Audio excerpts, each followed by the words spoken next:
Hey guys, don't know how long this video is going to be. It might be a little long. Uh, anyway, today is June 21st, 2019. I just returned home from the Mogollon Rim here in central Arizona. Um, and I made it into Squatch Camp, but I had to go in by foot. Um, I'm going to start this video once again by saying uh, I am not here to prove anything to anybody or try and prove anything to anybody. Um, I'm here to share my experiences. I'm not here for fame. I'm not here for fortune. I'm just sharing my experiences. So, kind of get into it a little bit. I was planning on this trip being out for anywhere from 10 to 14 days. And, I was going to start by setting up my camp. And, doing a couple of hikes into Squatch Camp because they got that particular area closed. Kind of go over that pretty good in the previous video that I just posted. Um,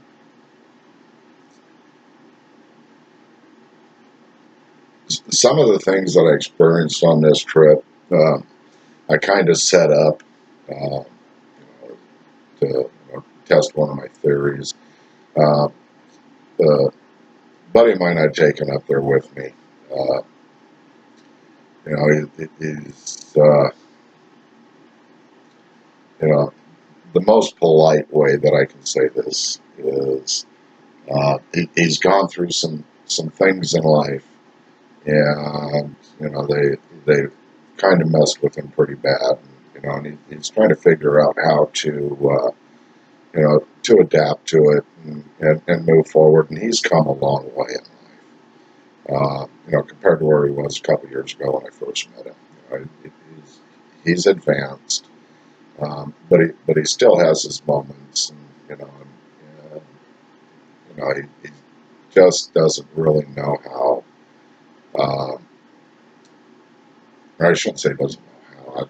It's kind of hard to explain the situation, but you know, I was wanting to see how how my forest friends were gonna react with him, and so the first night, we got into Squatch Camp. We hiked down in there, and you know, like I had stated in the previous video, I'd seen a few twinkle lights and saw a shimmering image, kind of scoot by up on the west side of my camp, which is one of the primary areas they like to hang out and observe and watch. So what as far as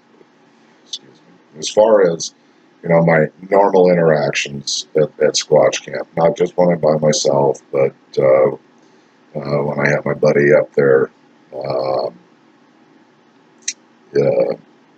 See my previous video. Uh, his name's Chuck.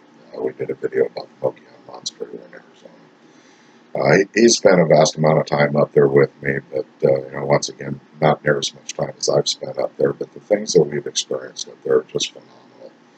Um, So what I was experiencing there on the first night, I'm just like, really wasn't much of anything compared to what I'm used to. So about 9 o'clock ish, we took the about a mile and a quarter, mile and a half walk back to our campsite, and set up my audio recorder and went to sleep. That first night, once again, I had the sensation that somebody had touched me, and I wasn't able to move my arms, wasn't able to move my legs, and but it lasted real briefly, compared to when it's happened to me before, that it's pretty intense. This one wasn't as intense. I don't know if they were keeping me asleep more sound, or if it was just a real quick interaction, and I think that's all it was just a real quick interaction.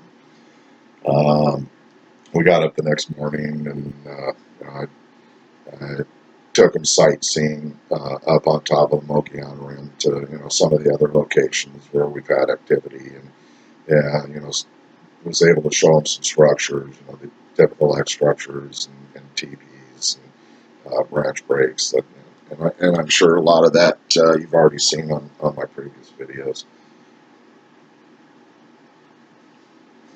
And so we got back to camp and just kind of hang out. He took a nap, and I just sat there and did my thing. And was putting my updates in the computer because I do keep a daily log of all my activities. And, basically everything I do up there. You can call it a diary if you want. I'm just on hard copy documenting everything, and maybe one of these days I'll put a book together with it. So the second night, we walked back down to Squatch Camp, and let me back up. The first night out there, I took my powdered donuts and I set them up in my gift stump. And there's a rock stack, and typically, they'll take a couple of rocks off it, and they're the ones who built it, by the way. But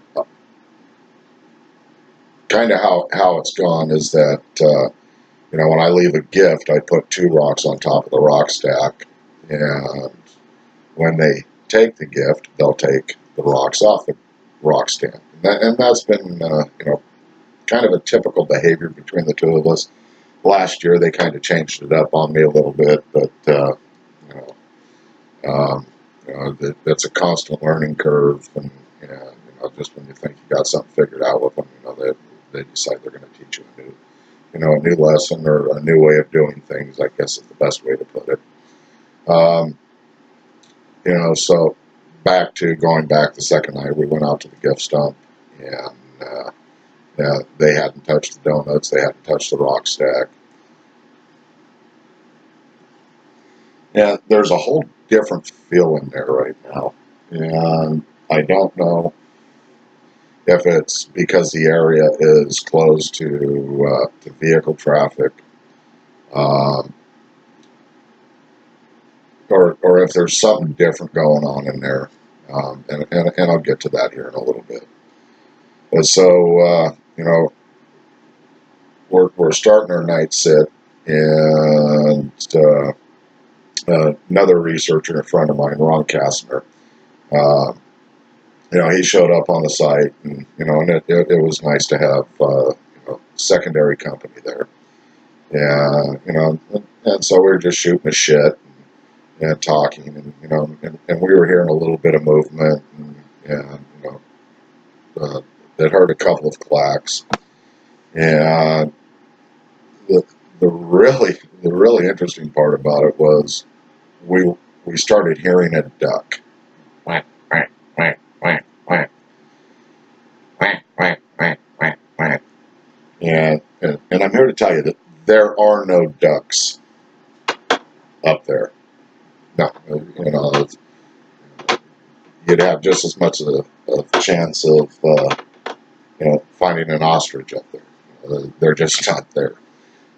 So we were enjoying that, and I was talking to them, and I'd had a couple really light zaps. I mean, just real mild, and so I knew who was there, and I knew what was going on. And then then the quacks turned into oinks, oink, oink, oink, oink, oink, oink. And there's no pigs up there either. So, it's just one of those things that you just sit and enjoy and kind of chuckle to yourself about. Because I know they're not trying to fool us, or at least me, because I know every sound up there. I know every animal up there, and I think it was just a couple of the younger ones playing around with us, and they do stuff like that all the time. So we stayed up there until about midnight. It was about 11:15, 11:30 when when it just all activity ceased, and the crickets started to chirp, and the normal sounds of the forest started to reappear. And so we went back up to my campsite, and Ron, and us parted ways. He went off back to his cabin, what have you. So, I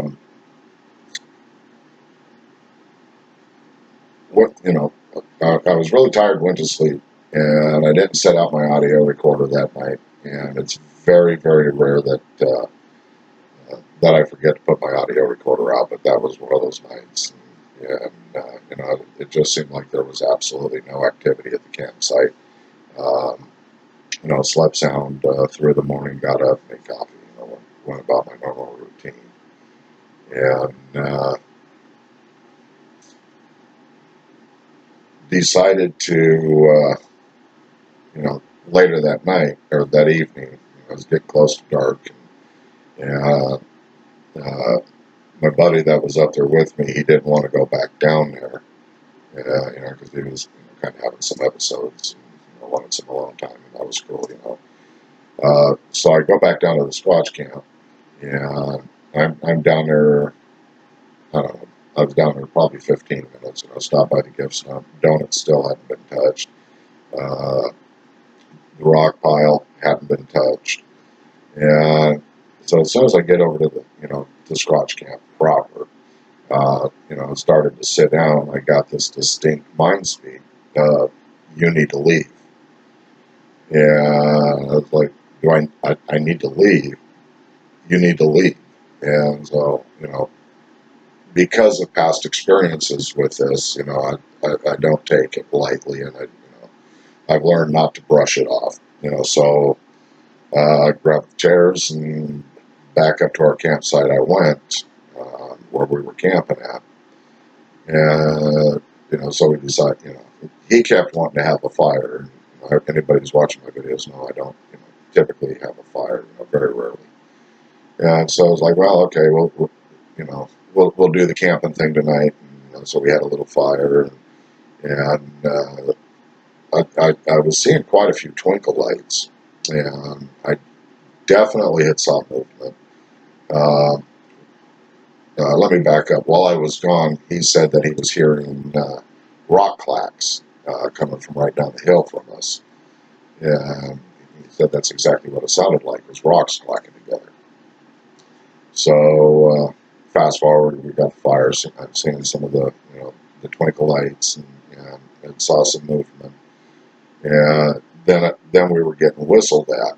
And I'd whistle back, and hoping they would respond. Well, the first time I whistled back, I got a double whistle returned back to me. So I thanked them, and I know there was at least three there, possibly four, maybe five, but definitely three. And at one point, little pebbles or little sticks or something were being thrown pretty close to me, and so I kind of chuckled at them, and told them that I know what they're doing. And give me a second.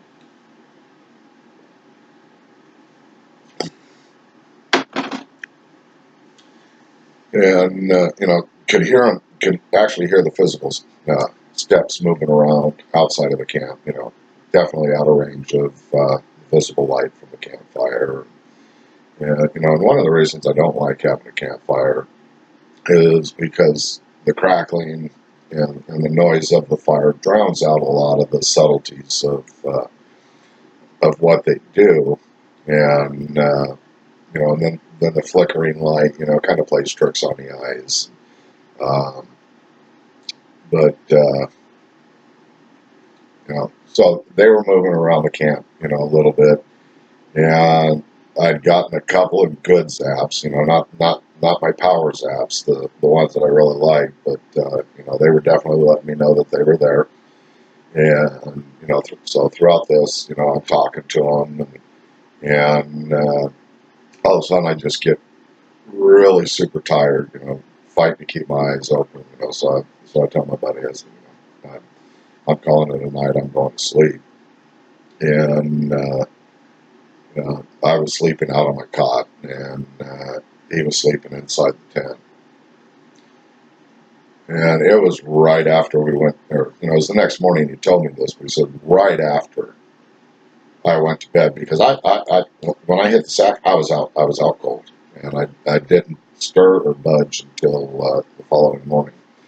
But he had said that he started hearing rock clacks real close to the camp and all around the camp, and as soon as I'd gone to sleep, and then he could hear footsteps walking around the tent. And it was a little unsettling for him.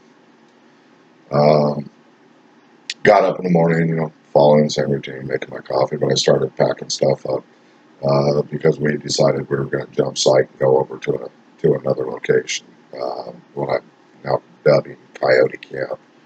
And actually, it changed my mind on that and wanted to go, stay at another spot. It's about a mile away from there, a mile and a half, that I call Hilltop 91. It's an area that I keep wanting to go to, but I end up not going there. So that's where we were going to go, but I had to go out to a lake up there. It's called Woods Canyon Lake. They have a little general store, and I was going to go up there and get some ice, and buy a couple snacks or what have you. Because once we got out to Coyote Camp, it's so far out in the middle of nowhere that there's no more trips to the store. Just for me to typically get to make a phone call, I got to drive 10 miles round trip. But so that's where we were going to go. And as we got close to where this general store is, I got a text message from my wife stating that she had fallen down and hurt her knee.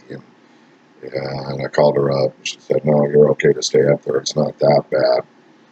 And and right after that, I'd gotten a message about the Iranians shooting down one of our drones.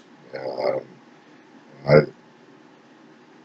I just decided that I need to leave the mountain, and I'm going to go home and call the trip short. So I don't know if when I got that mind speak that it was I have to leave the mountain, or if it's I had to leave Squatch Camp, to leave Squatch Camp, what have you. So, here I sit back home. My trip was cut way short, and so now when do I go back up? And I'm hoping it's going to be here really quick.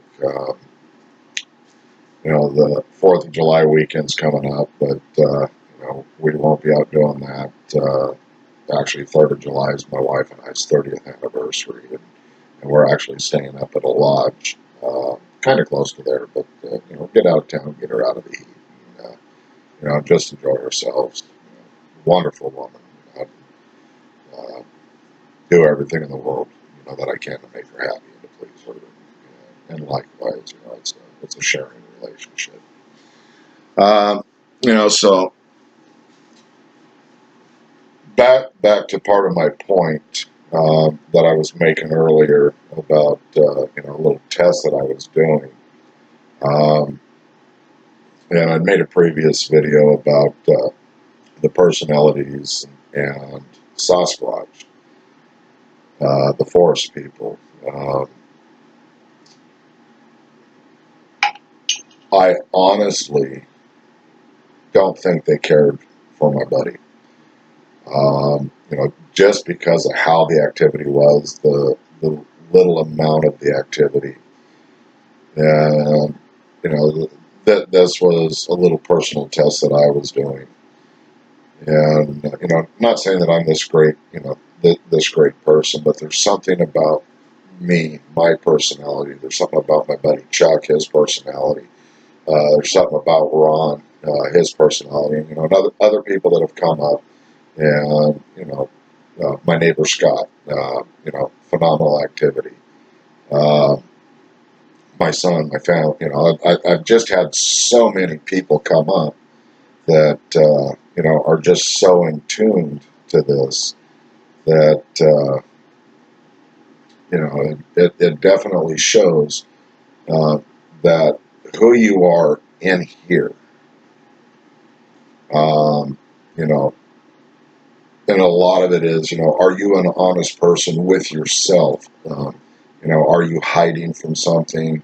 Um, it's,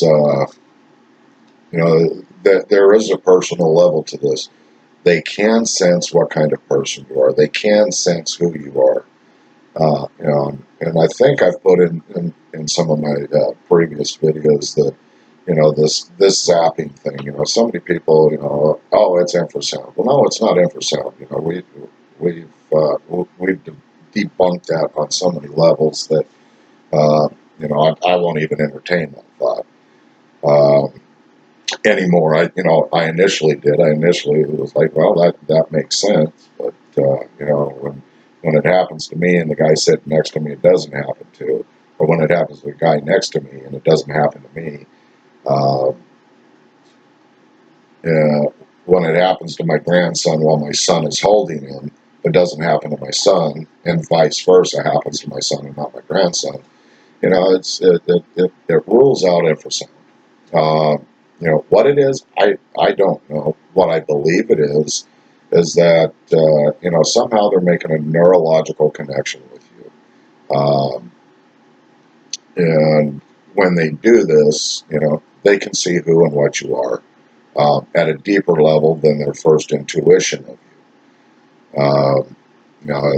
With their first intuition, if they don't feel you're a good person, an honest person, good heart, good intentions, uh, they're just not going to bother with you.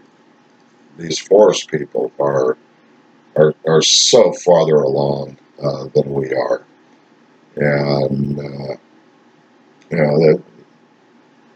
they just know. You know how they do it. I don't know. How do they do it? What they do? I don't know. Um, this has forced me to dive into quantum physics, quantum mechanics. Which just literally scrambles my brain trying to understand it. Um, you know, a lot of the scientists, they don't even understand it, but they know it's real, um, proven mathematically. You know that there's many more dimensions to the one we live in.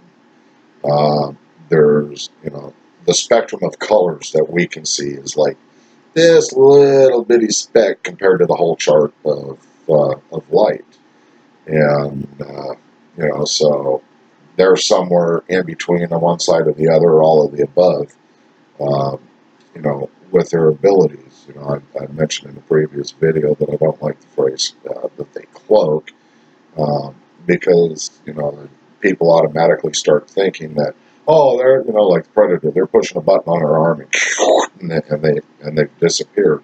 And that's not the case at all. Everything in the universe operates off of waves and frequencies, and and vibrations, and their vibrational frequency seems to be different than ours.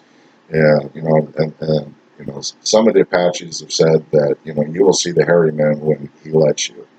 Um, so are they slowing their vibrational frequency down to where we can see them, or to where we can kind of see them?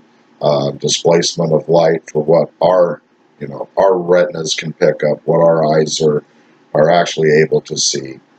Um, so that are they slowing down so that they can see, so that we can see, the shimmering image of them? Do they slow it down completely so that we can see them in the solid form? I don't know. I don't have an honest, true answer on that. I can only throw speculation and off of my observations, and what information I can find, that that can steer me in one direction or the other. I'm not going to leave my mind, so closed and stay stuck in a single paradigm that I'm not going to entertain, or I'm not going to investigate, or I'm not going to research, these different directions, because you know when you do that, you're not being intellectually honest with yourself, and you're not being intellectually honest with the community. And it's it's kind of sad how divided the Bigfoot community is, because people refuse you know to accept other people's research. Um, when you jump into the woo, you guys are a bunch of whack jobs. Um, I'm not a whack job, and when I was first introduced, or brought into the community, um, by Chuck, one of the, he started telling me about the different, so-called camps, the Apers and the Flesh and Blood and the Woo. And I was like, the Woo, what do you mean by that? And he started telling me, I was like, man, what a bunch of fucking whack jobs. And he said, well, if you're going to go into this, keep an open mind with every applicant. And that's, some of the best advice um, that I was given. And I give that same advice to you, keep an open mind. Don't, don't, you can't keep your mind trained on one single direction with these forest people. Uh, or you're just going to be spinning your wheels. You're going to be doing the same thing over and over and over again. Definition of insanity. And expecting different results from the same thing that you keep doing and keep doing and keep doing. Uh, so there's a broadening of your horizons that is necessary to you know what would it's necessary in order for you to be able to advance. And uh, I honestly believe the forest people, as a matter of fact, I know the forest people operate that way. Oh, I got bluff charged. They're going to test your mettle. They're going to see what you're made of. Um, are you willing to adapt and overcome? Uh, it has to be a trait if you're going to be out researching this. You have to be able to adapt. You have to be able to broaden your horizons. My whole world has been drastically changed by this. Um, I went into this. I knew that Bigfoot was real. When I was a kid and saw the Patty film, I was like, yeah, that's real. I know there's a lot of controversy about that film, but if you don't, see if I can steal this from Ron. If you don't do research on both sides of the fence, you're not qualified to have an opinion. Well, how do you know it's not real? Well, somebody said it wasn't real, or you know, you have to do your diligence. You have to do your research on both sides of the fence, and and being intellectually honest with yourself. You know, you know, you will come up with an honest um, decision, and an honest decision is what we're looking for. So I don't think this community will ever be 100% brought together. Um, people that think that that they're just a dumb ape running around the forest. Okay, you're entitled to that thought. Um, people that they're 100% flesh and blood. And they are flesh and blood, but they are also something else, and it's the something else, along with the flesh and blood, is what I'm experiencing on a constant basis. I don't care if you've been doing this for 20 years. I don't care if you've been doing this for 50 years. Um, I've been doing this for 2 years. Matter of fact, this last trip out was my second anniversary of what our family and myself experienced on a family camping trip, and this is what caused me to dive headfirst into this. Um, I'll take the Pepsi challenge with anybody. I can put my money where my mouth is. I've got we'll just say an average of 10 hours of recording every single night, minus a night or two, that I forget to set the audio recorder out for one reason or the other. But on an average of 10 hours of recording, and I've 150, maybe a little more, days out in the last 2 years. I know what I'm talking about. Um, they're not apes, you know. Um, with, like I said, I'll take the Pepsi challenge. I'll put my money where my mouth is. Um, I've had 4 daytime sightings, 8 nighttime sightings, uh, and these are in the physical form. I've had no less than 10. Yeah, I would make it a safe bet, probably closer to 20. As the community calls it, cloaking. Uh,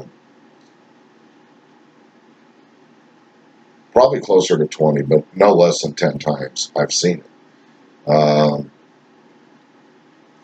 And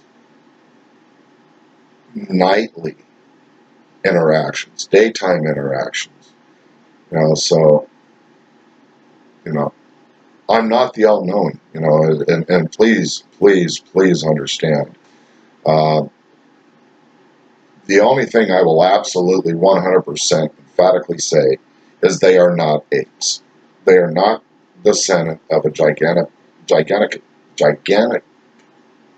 Gigantopithecus. So hard to say sometimes. Um, no. I will, on the record, come out and say absolutely no. Aside from that, exactly 100% who they are, what they are, um, nobody knows. We all have our ideas. We all have our thoughts. Uh, and it's all conjecture. It's all theory. Um, until the day that Indy sits down in camp with me and on video, and we sit and talk to each other back and forth, and they say exactly who they are and what they are on video, documentation, other people around to verify, and I don't think that is ever going to happen. Um, so we're stuck with conjectures and thoughts and ideas and theories, and let it all drift out. And you know, I'm willing to listen to anybody's theory. I'm willing to, because they may know something I don't know, or I may know something they don't know, or we may like experiences, but mine goes this way, theirs goes this way, and theirs are just as real as what I'm experiencing. So I'm not, other than the fact that I will flat out say they are not an ape. I've seen them enough. I've dealt with them enough. I've experienced them enough. They are not descendants of Gigantopithecus blacki. There, I got it out.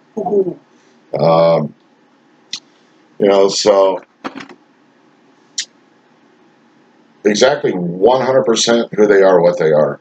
Um, I will not go on the record and say, um, other than they are forest people. Because until I have 100% documented proof of who and what they are, I will not say who and what they are, other than they're the forest people. They are flesh and blood. They are spiritual, supernatural, by definition, something that defies physics, and they defy physics. How do you get something, in excess of 14 to 1,600 pounds running through the forest, actually running down a dirt road, leaving no tracks? I physically saw him, between 10 to 11 foot, just massive, massive, moved like the wind, made no more noise than a butterfly. You know, that's defying physics. You can't step and not, on a dirt path, and not leave absolutely any tracks. That, coming inside of Squatch Camp and moving around Squatch Camp, getting in my ice chest, and and doing all this stuff, and leaving zero evidence on the ground. It's that's defying physics. I know there's people that can walk around real softly and and doing the Zen thing. I used to be able to do it once upon a long time ago. Um, but they're not moving around really soft. Yeah, they're hauling ass. You know, you guys. It's just phenomenal how fast they move. You know how they vanish into thin air right in front of me. Um, I'm ex-military. I spent a vast amount of time in the wilderness. Uh, Used to be a pretty avid hunter. I don't hunt anymore, unless it becomes a necessity. Shit falls apart and I can't go to the grocery store because there's nothing in the grocery store. Well, then I'm going to go back out to living off the land. And believe me, I am I'm highly experienced. Um, I know my shit. Um,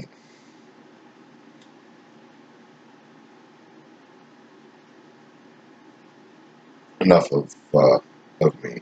Um, so back to where I was kind of going with some of this. Um,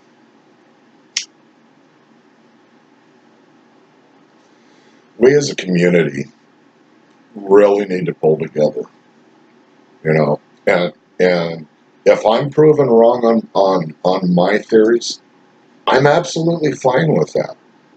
If I'm proven wrong and they are a descendant of Gigantopithecus blacki, I will come out and publicly apologize. Um, if it comes out and it's proven that they are only a flesh and blood uh, person living out in the forest, um, you know, I'm willing to learn. I'm willing to change my thoughts. I'm willing um, to be objective. I'm willing to be intellectually honest. All I have to go by is my experiences. I do a lot of research on a lot of other sites, and listen to what other people are talking about, and you've heard me talk about Mark Abel from Utah Bigfoot. Phenomenal researcher. And he's intellectually honest. And that's one of the things I absolutely love about him. You know, there's just so many out there, and there's some channels that I've been on that on Facebook that seem to be more of a groupie page than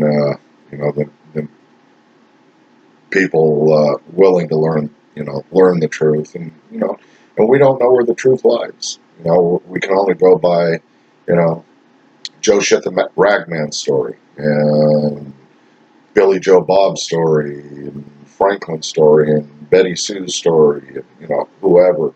And there's a wide range of experiences out there.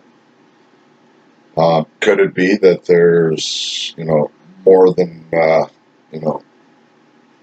one substrate of these? Absolutely. Could there be different races inside that race, and they look different, and they act different, and they behave different? Absolutely, there could be. I haven't experienced that, but because I haven't experienced it, doesn't mean I'm going to close my mind and say, no, can't be. That's not being intellectually honest. You know, I my moral compass points true north, and that's the direction I go.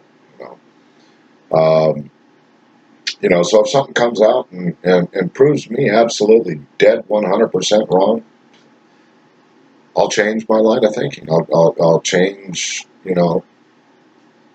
uh, I just don't see it happening. It's what I've seen, what I've heard, what I've felt. Um, is absolutely happening. And you know, it's like, here, I'm gonna throw a scenario at you.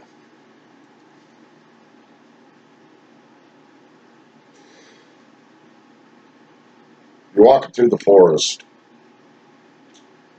and let's say you see a herd of elk. You see the elk, you hear the elk, you see the elk's tracks, and you're excited about it. And you turn on an audio recorder, and you get the sound of the elks, the bugling and squeaky sounds that they make, and you can actually hear them running, and the clickety clackety click of their hoofs, and you experience all that. And then somebody turns around and tells you that you know that's not what you experienced.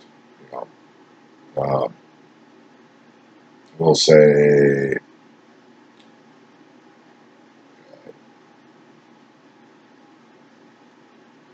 somebody from China. They don't have the herds of elk over in China. They say, no, that's not possible. Because I've never seen it. You need to change your line of thinking. Um, I can actually prove that it wasn't out. Yeah, that's kind of some of the insanity that a lot of us are dealing with.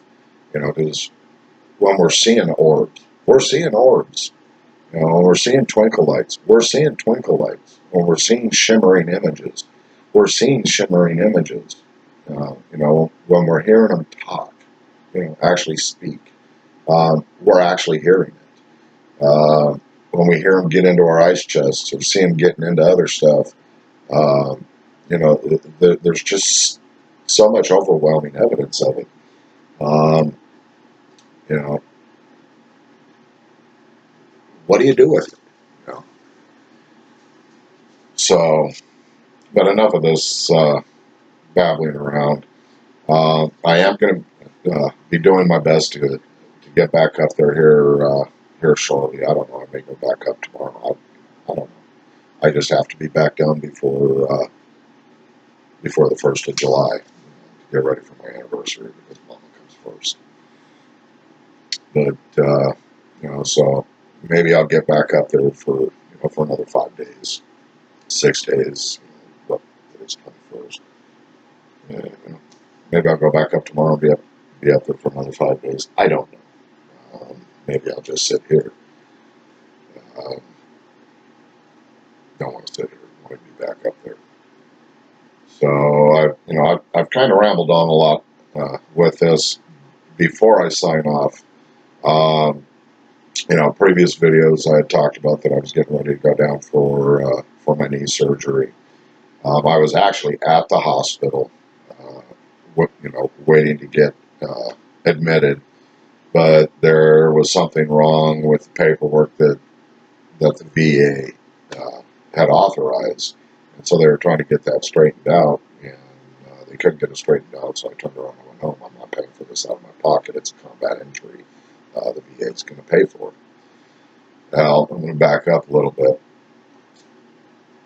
I've already had 2 surgeries on it previous. It needs to be replaced. It's that bad. Went to primary care. They said, oh, da, da, da, da, da, da, da. It's going to take longer than 30 days for me to be seen by the VA, so now I'm eligible to be seen by civilian, through civilian care. And so that's what I did, and they're the ones who actually set up the appointment with this outside care orthopedic surgeon and authorized joint replacement, so forth and so on. Then when I'm there to get ready to have the surgery done, they change it up on me without any explanations whatsoever. And about a week later, I had received a letter from the VA stating that they can do that surgery, and so now I have to wait. I have to wait and go all the way through this same process, the X-rays, the MRIs, all over again. So it may be another another 2, 3 months, 6 months, 8 months, a year before I actually get this knee worked on. And also during the meantime, uh, my uh, my son and his family, his old lady gave birth to a beautiful little boy, and 13 days later, my daughter gave birth to a beautiful little girl. So that makes 12 grandchildren for me, and I love each and every one of them dearly. So I haven't spent as much time out this year as what I'd like to have, um, because of just so many different things, landing in my lap. We call it life. And, you know, family family always comes first. Regardless of how bad I want to be up in the forest and be up with the forest people, my family comes first. And now that I got that all taken care of, now it's time to go back up. And there you have it. So that's why I haven't I haven't posted as much this year as what I typically have been.